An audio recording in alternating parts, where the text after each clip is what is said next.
अस्सलाम वालेकुम viewers, welcome to my YouTube channel. कैसे हैं आप सब? उम्मीद है सब खैरियत से होंगे।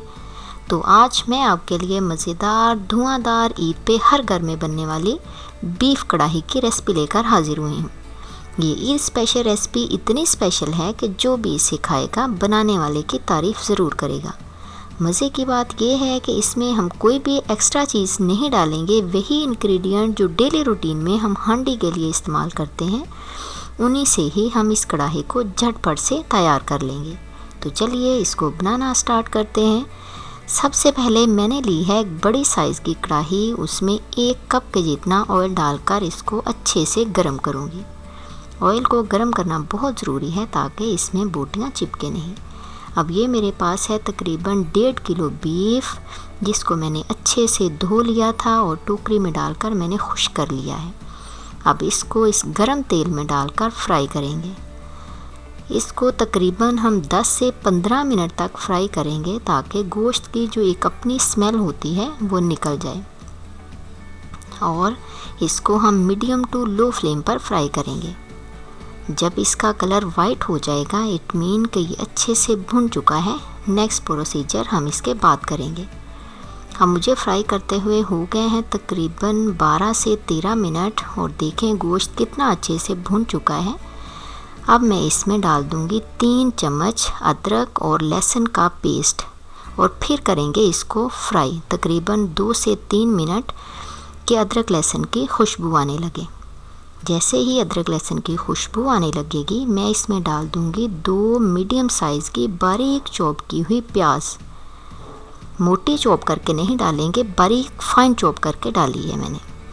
फिर इसके बाद तकरीबन 1 पाव बारीक कटा हुआ टमाटर ऐड कर देंगे। साथ ही 3 से 4 बारीक कटी हुई सब्ज़ मिर्च ऐड कर देंगे, और 1 टेबलस्पून नमक, 1 टेबलस्पून ही मिर्च, हाफ़ टेबलस्पून हल्दी और हाफ़ टेबलस्पून खुश्क धनिया का पाउडर डाल देंगे। अब इन तमाम चीज़ों की हम करेंगे भुनाई। अब फ्लेम को हम मीडियम टू हाई कर देंगे ताकि टमाटर और प्याज का पानी वो हमारा ड्राई होना शुरू हो जाए। इसको गोश्त के साथ अच्छे से मिक्स कर देंगे। तकरीबन 3 से 4 मिनट का प्रोसीजर करेंगे। उसके बाद हम इसको ढक्कन देकर कवर कर देंगे ताकि टमाटर और प्याज हमारे अच्छी तरह सॉफ्ट हो जाएं। इसको पकते हुए तकरीबन 4 मिनट हो गए हैं। टमाटर और प्याज भी हमारे तकरीबन सॉफ्ट हो गए हैं। अब गोश्त के साथ इसकी 3 से 4 मिनट तक बुनाई करेंगे। फिर इसके अंदर 1 लीटर के जितना पानी डालकर 40 मिनट के लिए इसको मीडियम फ्लेम पर कवर कर देंगे। अगर आप प्रेशर कुकर का इस्तेमाल कर रहे हैं तो 1 से 1.5 गिलास पानी और 10 मिनट के लिए इसको कवर कर देंगे, तो हमारा गोश्त अच्छे से गल जाएगा।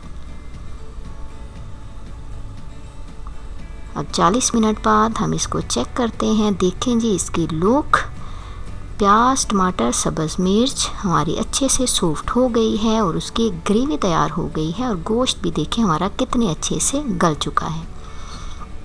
इस स्टेज पर मैं इसमें 4 से 5 चम्मच दही डाल दूंगी। दही को हमने अच्छे से फेंट कर डालना है।